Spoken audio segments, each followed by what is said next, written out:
répondre à deux affirmations. Si je me rapprochais, c'est que j'étais attiré par sa pensée. Et il y a quelque chose de fascinant. Et je n'attendais rien en particulier, puisque finalement, l'éthique, c'est aussi l'art d'un questionnement et de se laisser surprendre. Donc on a été les uns les autres surpris, uniquement déçus de ne pas pouvoir prolonger davantage, mais vous avez l'opportunité d'écouter Lionel Nakache assez souvent. Merci en tous les cas à Lionel de cette belle intervention.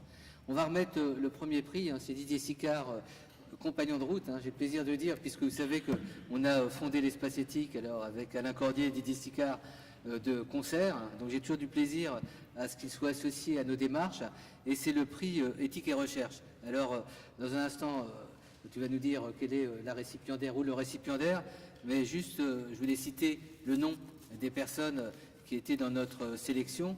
Il y avait Milena Maglio, Sylvie Maillard et Nicolas Mosselin. Tous les travaux étaient importants, c'était des travaux de doctorat ou de master. Je donne la parole à Didier pour nous dire quelle est la personne qui a retenu notre suffrage. Je remercie vraiment Emmanuel Hirsch parce qu'il m'a donné l'occasion de lire un travail absolument exceptionnel.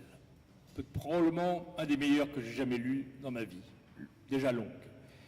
Et au fond, succéder à Lionel Nakache me permet de dire que ce travail illustre de façon extraordinairement concrète la réflexion sur les neurosciences et le rapport au cerveau que vient de développer si brillamment Lionel Nakache. Valérie Lefebvre-Desnouettes a écrit une thèse à partir d'un travail hospitalier extrêmement prenant. Donc je ne sais pas comment il a pu laisser le temps d'avoir cette réflexion d'une telle hauteur. Le titre est « Le sentiment d'exister des malades d'Alzheimer, esprit es-tu là ?» Véronique Lefebvre-Desnouettes a mis en exergue cette phrase de Heidegger « L'homme est un être du lointain ». Alors, c'est une phrase un peu surprenante, un peu abstraite, et elle va démontrer en 300 pages, donc j'espère que ce livre va être édité, que, au fond, le rôle du médecin est d'aller à ce que vient de développer Lionel Nakache, à la recherche de ce qui est présent dans le corps, dans l'émotion, et qui est confondu avec les neurones et que notre espace social considère comme absent, comme un désastre. Et il y a effectivement peu d'effroi aussi grand que la survenue dans une famille d'une maladie d'Alzheimer, comme le désastre que l'on redoute. Et ce travail, non seulement redonne espoir, mais redonne vie à ce que Lionel Nakache vient de décrire aussi bien, c'est-à-dire la persistance, la permanence d'une intelligence, je ne sais pas ce qu'est l'intelligence, mais au moins de quelque chose qui est souterrain, qui est archaïque et qui est émotionnel, mais qui en même temps est neuronal, et qui est, par son travail généreux d'approche, elle va réinduire de façon surprenante des fonctions cognitives.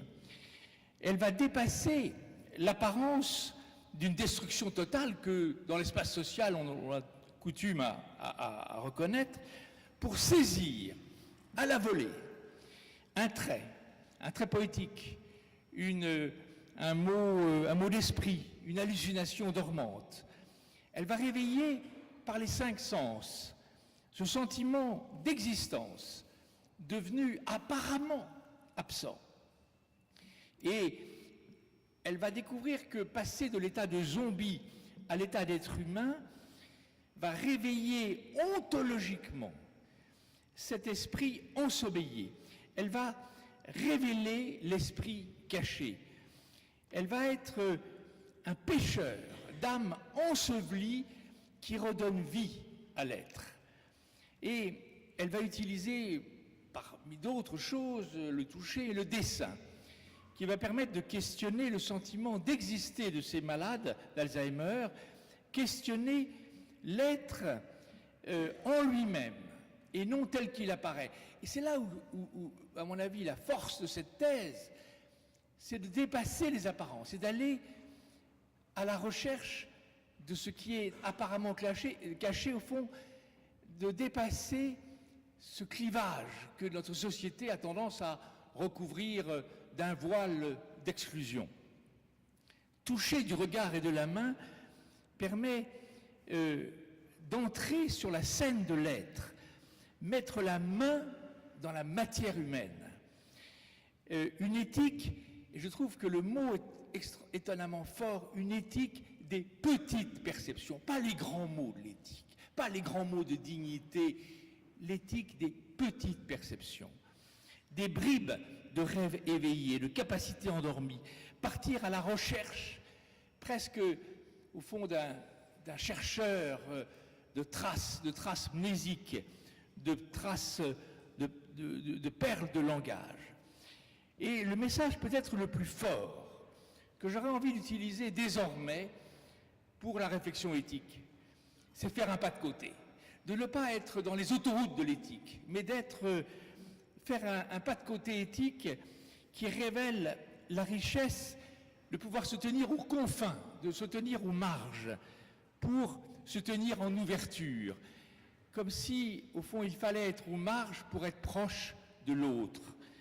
Et Véronique a exploré le sentiment d'exister des maladies d'Alzheimer sans vouloir l'objectiver, sans en faire un objet de connaissance, mais en suivant à la trace les traces d'être.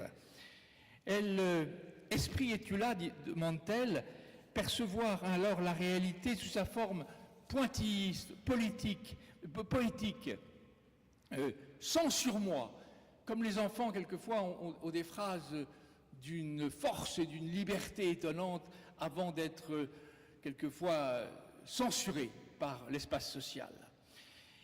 Et peut-être qu'elle m'aura fait découvrir ce que les maladies d'Alzheimer sont peut-être ce qu'il y a de plus archaïque et de plus étrange, mais en même temps, la phrase d'Heidegger, la plus illustrante, que l'homme est un être du lointain dont il faut s'approcher avec générosité, une ontologie des confins qui est partie d'une pratique clinique incarnée, tout à fait bouleversante. Et je pense que ce livre, ce livre à venir, mais qui est actuellement une thèse, est à mon avis un livre révolutionnaire, parce que dans le jury, il y avait Lionel Nakache, dans le jury, il y avait Emmanuel Hirsch, dans le jury, il y avait beaucoup de chercheurs, aussi bien des sciences cognitives que d'anthropologie. Il y avait un jury prestigieux et qui a saisi la force inhabituelle d'un médecin qui est capable d'utiliser René Char, Paul Celan, Ricoeur, Lévinas, et de le faire avec une élégance, une justesse, jamais la phrase, jamais la référence inutile. Moi, j'ai été ébloui et je voudrais que vous partagiez mes félicitations pour ce travail.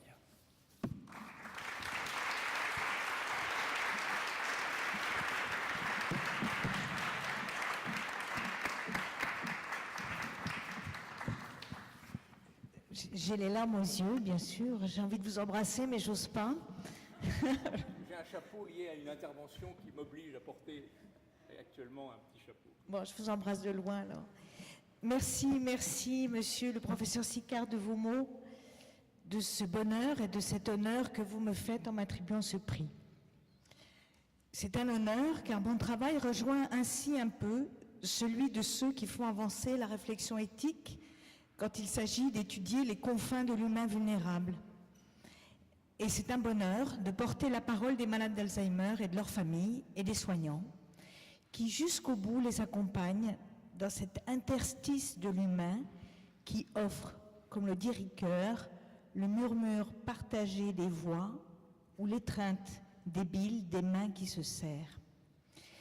C'est aussi un bonheur personnel de pouvoir ici remercier mes deux maîtres, les professeurs Emmanuel Hirsch et Éric Fiat, qui chacun à leur manière m'ont guidé et aidé à mettre en mots ce que je ressentais et pressentais depuis des années dans ma pratique soignante. La maladie d'Alzheimer, nous dit Elie Wiesel, cela arrive quand le malade ressemble à un livre. On lui arrache page après page jusqu'au jour où il n'y en a plus. Ce qui reste, c'est la couverture.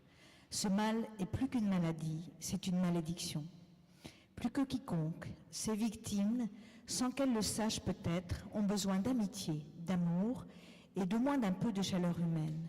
Il dit là deux choses essentielles.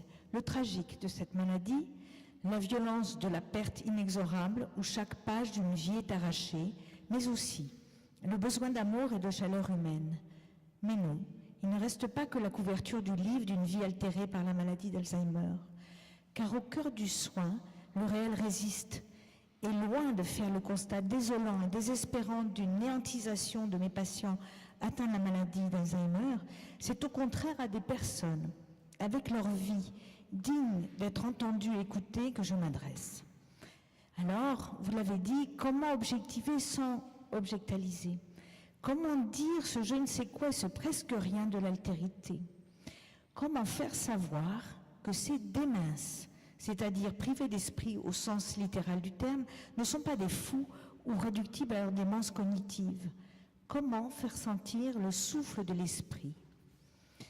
J'ai voulu donc explorer le sentiment d'exister des malades d'Alzheimer en cherchant l'esprit caché sous le masque du démence et en proposant une anthropologie philosophique questionnant l'homme rendu méconnaissable par la maladie d'Alzheimer. Alors c'est une thèse qui se déploie en 4 parties. Que puis-je savoir? Que puis-je faire? Comment faire? Et que m'est-il permis d'espérer? Depuis 30 ans, mes patients déments m'étonnent et m'enseignent une sagesse vivante et pleine d'esprit. Eux que l'on prend pour des démences, des privés d'esprit ou des déments au sens de la folie, lorsque leurs comportements sont troublés par un syndrome délirant ou des hallucinations.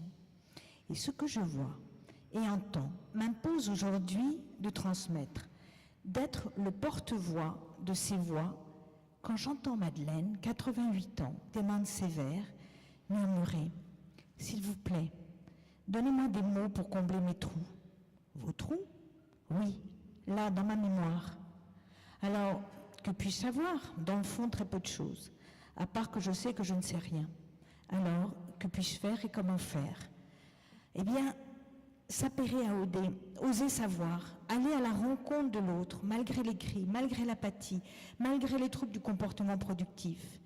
Il m'a fallu aussi trouver des ajustements ontologiques pour capter ces moments de pure présence d'esprit.